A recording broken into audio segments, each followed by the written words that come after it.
ازيك يا صديقي؟ يا رب تكون بخير. بص على سؤال نمبر 4 ده من الاسئله الحلوه قوي لان معظم الطلبه لقيتهم بيغلطوا فيه. السؤال بيقول لك ايه؟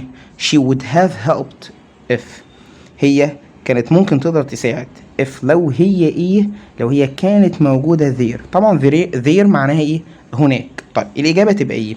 معظم الطلبه بيشوف كلمه would في الاول فبيبقى past، هي فعلا would past، يقوم كاتب بيه ايه؟ was.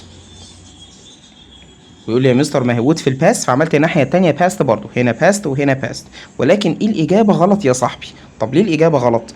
انت بعد وود مش شي فيرب، لا ده في تو، عندك هاف والبي بي. تاني، بعد وود اما تلاقي هاف والبي بي لازم الناحيه التانيه تحط هاد والبي بي. تاني اهو يا صاحبي، يبقى انت عندك وود بعديها ايه؟ هاف بس؟ لا يا مستر دي بعديها فيرب تاني. حلو قوي، يبقى برضو هنا اهو بعد شي هنحط هاد وبعديها فيرب كمان. طب ايه الفيرب اللي هنا هنحطه؟ اللي هو بي. طب بي دوت نمبر 3 هيبقى ايه؟ هيبقى بن.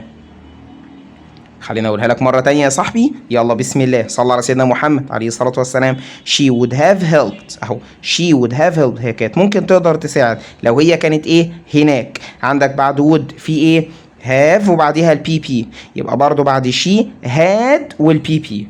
البي بي ده اللي هو ايه؟ بي، فبقى بن. خلاص كده يا صاحبي، سلام عليكم.